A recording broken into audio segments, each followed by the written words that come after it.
L'implantation des fenêtres.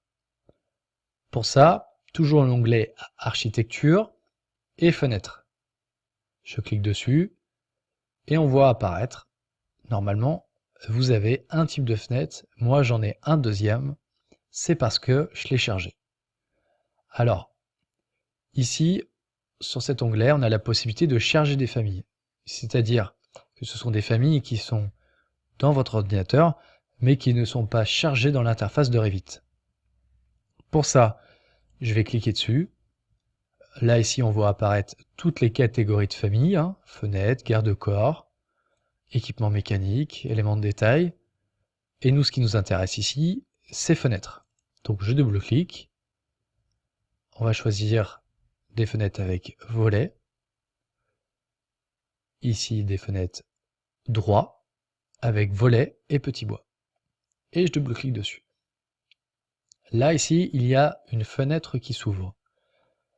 Je vais zoomer dessus. Et cette fenêtre, ici, nous permet d'aller sélectionner les différentes dimensions de nos fenêtres. Par exemple, ici, la largeur et la hauteur. Mais encore, l'appui, par exemple, ici, qui est de type aluminium.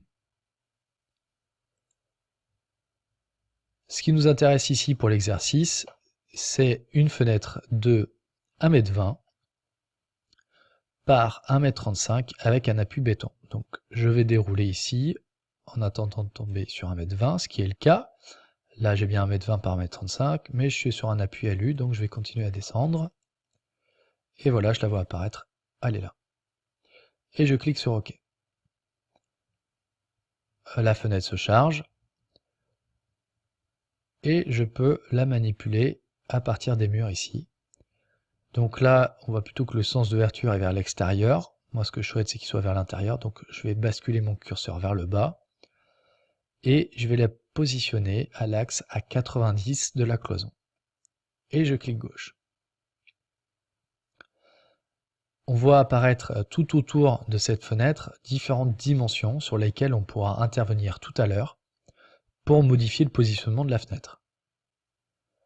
Je vais réitérer l'opération puisque j'ai encore la fenêtre ici sur mon curseur et je vais la positionner par exemple à 2,50 m d'axe en axe des deux fenêtres et je clique gauche et je fais échappe. Voilà, nous venons de positionner les deux fenêtres et je vais vous montrer maintenant comment les modifier, c'est-à-dire comment modifier leur positionnement sur les murs. Je clique sur modifier, je sélectionne la fenêtre et ici on va modifier l'axe, enfin en tout cas la cotation qui part de l'axe de la fenêtre jusqu'à la cotation. Pour cela, j'ai juste à cliquer une seule fois dessus et à modifier puisqu'on va passer à 1,11 m. Et je fais entrer. Et on voit tout de suite que la menuiserie vient d'être modifiée. La deuxième chose que je vais faire, c'est modifier l'autre fenêtre. Et là, je vais faire échappe, sélectionner l'autre fenêtre et la positionner par rapport à la cloison ici et à l'axe à 2,50 m. Et entrer. Voilà, je viens de modifier les positionnements ou le positionnement des fenêtres. On va positionner une autre fenêtre maintenant, ici et ici, de inventaire. Pour ça, je reclique sur fenêtre. Puisque je vois que la fenêtre que je veux n'apparaît pas ici, je fais charger famille. Je resélectionne ici fenêtre avec volet. Et là, inventaire droit, volet et petit bois. Je double-clique dessus. Au niveau des dimensions, nous allons placer une fenêtre de 0,60 par 0,75 avec un appui béton. Donc je déroule et je vais chercher ma fenêtre. 0,60 par 0,75 appui béton. Je clique et je valide ma sélection. J'ai chargé ma fenêtre, je la positionne maintenant sur les murs. l'idéal étant de le placer quand même à l'axe de la pièce. Donc là, on voit ici que je suis positionné à 80-80. Donc je suis bien positionné, je valide avec clic gauche. Je l'ai encore dans les mains, sur le curseur, donc je vais en profiter pour positionner la deuxième, qui se trouve dans l'autre pièce à côté. Et je vais positionner à l'axe de la pièce aussi, 50 et 50. Et je clique gauche. Je viens de positionner mes deux autres fenêtres inventail sur les murs. Une autre notion importante, ce sont les propriétés ici qui concernent la fenêtre. C'est-à-dire en cliquant ici sur modifier et en cliquant sur la fenêtre, j'ai la possibilité de modifier plusieurs éléments appartenant à cette fenêtre. Par exemple, ici, on voit apparaître la hauteur d'appui, elle est à 0,80. Ça sera donc ma hauteur d'allège. Au niveau du graphisme, j'ai la possibilité de enlever les volets bois ou les petits bois, les barres de contreventement et ici les autres petits bois. J'ai aussi une autre contrainte ici, c'est la hauteur de linteau que je peux positionner comme je le souhaite. Maintenant que nous avons positionné les portes, il nous faut rentrer dans le bâtiment. Et pour ça, on va mettre la porte d'entrée. Onglet architecture, je clique sur porte, jusqu'à là tout va bien. Sauf qu'on a vu que tout à l'heure, les seules portes qu'on avait, c'était la porte de 73, la porte de 83, qui sont des portes intérieures, et la porte de 93 que je n'ai pas ici, puisque je l'ai supprimée.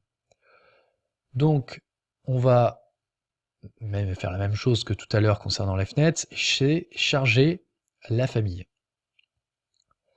Donc, je clique sur charger famille.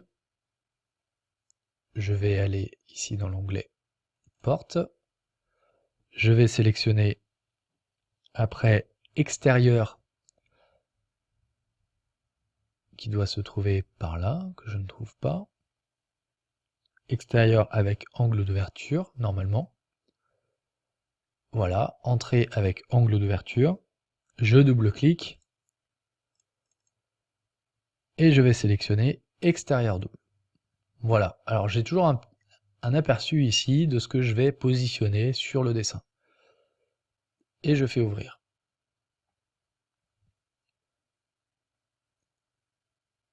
Et je vais la positionner. Alors si je la positionne dans ce sens-là, on voit tout de suite que ça ne va pas aller, donc je vais déplacer mon curseur vers la droite pour qu'elle aille s'ouvrir vers l'intérieur. Et je vais la positionner à l'axe. Donc la valeur, ça sera 1,63. Et je clique gauche. Voilà, mon ouverture vient d'être créée avec ma porte. Afin qu'on ait un rendu de ce qu'on vient de faire, je vous propose d'aller directement ici dans la partie arborescence du projet et de double-cliquer sur Vue 3D. Voilà ce que nous venons de réaliser. Donc on voit bien les trois fenêtres positionnées. Alors là, on voit tout de suite que l'écart entre les deux volets est pas très important. Je me demande même s'ils se chevauchent d'ailleurs. Je pense que c'est le cas. On voit bien notre porte d'entrée ici. Les cloisons intérieures avec l'accès ici sur nos deux portes et la fenêtre qui donne ici. On va passer maintenant à la partie qui se trouve juste au-dessus, c'est-à-dire le faux plafond.